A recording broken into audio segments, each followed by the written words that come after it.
Heerlike, pragtige Saterdag binne in Parys, binne die Vredefort koepel wat natuurlik die wêreld die oudste en die grootste is.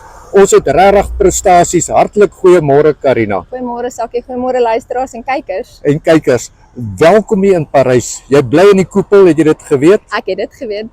Nou ja, toe Karina. Hier is ons voor 'n plakkaat van jou waar jy nou aspirasies het om ons burgemeester te word. Passievol. Absoluut. DA is my passie. Om ons dorpe te red is my passie, om ons munisipaliteit te red is my absolute passie en my hoop en my glo want ek weet dit kan gebeur.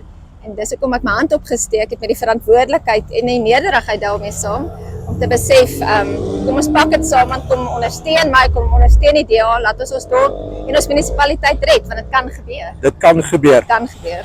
Kom ek sê vir julle in my nederigheid. Hierdie meisiekind, hierdie vrou ken ek vir jare al. Ek ken nie net vir jou nie, ek ken jou familie. Ons ken mekaar. En as my woord tel, sê ek vir julle ons beste geleentheid om wat ons het, ons gemeenskap, ons owerheid hier waar ons woon in die koepel, in die hande van hierdie vrou te plaas, is die beste keuse wat ons kan hê, Karina. En ek sien uit na die dag wat ons jou inhuldig as burgemeester van Nwate. Baie dankie Sakkie. Ek vat daai graag. Baie dankie.